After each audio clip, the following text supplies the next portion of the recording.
Meanwhile, South Africa's Constitutional Court has ordered the extension of a controversial government contract to resolve a crisis which has threatened to leave 17 million people without vital social security payments from next month.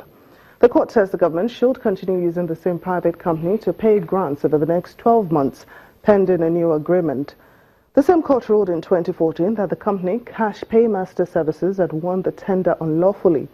It gave the government until April the 1st to find a new provider or take responsibility for social service payment.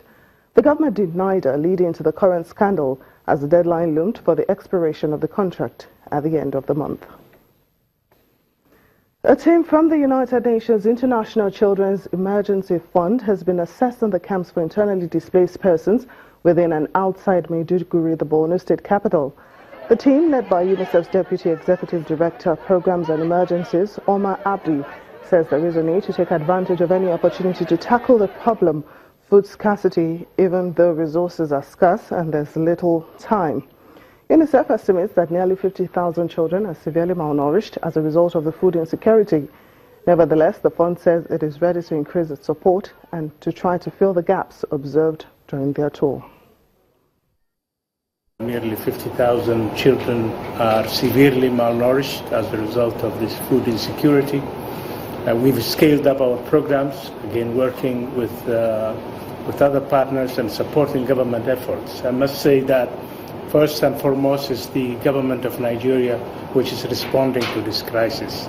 We are here to support the efforts of the government.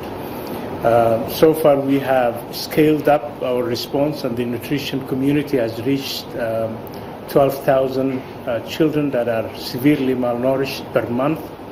We need, though, to quadruple that number, 4 times that number, in order to reach all of the children that are severely malnourished.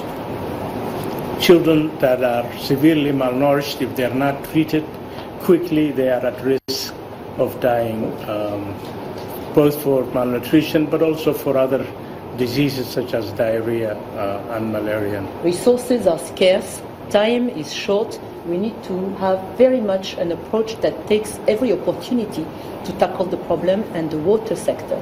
Access to safe water is a very important part of this strategy.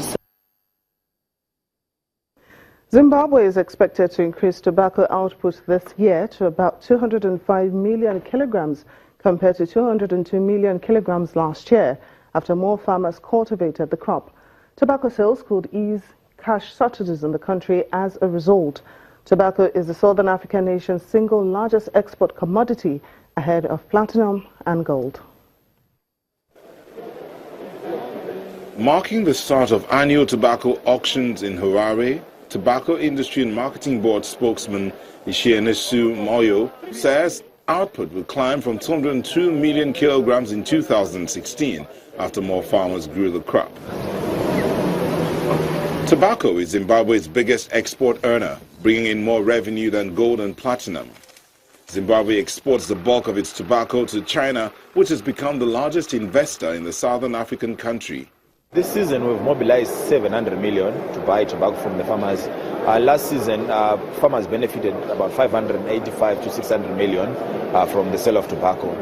We expect it to be a better year in terms of output, because last season we sold about 202.2 million kgs, and this season we expect more because we have got better quality this year, and when you've got better quality, the likelihood is that you're also going to have more in terms of output.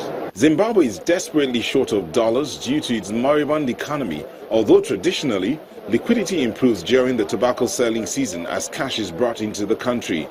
Tobacco buyers had borrowed $700 million offshore to purchase the crop from farmers. The merchants process the leaf before exporting it. Tobacco farmers will be allowed to withdraw $1,000 from banks per day to allow them purchase farming inputs for next season. As indigenous buyers, we're looking forward to capacitating the market. It's a huge market. It's a $1 billion market, and we need to have a share of that. We're going to work with other, big players so that, as locals we benefit, international buyers they benefit, our farmers they benefit, from competitive prices. Okay, today I brought in 2,500 kgs. I'm expecting an average price of $3.50. The highest price being maybe $4.99. I'm expecting like quick processing of our sales sheets so that we can access our cash easily from the banks. President Robert Mugabe's government blames the shortages on the illegal export of US dollars, weak commodity prices and falling remittances from Zimbabweans in the diaspora. Still to come on Network Africa. We'll take a look at why the internet's contribution to Africa's GDP remains low. Please stay with us for details.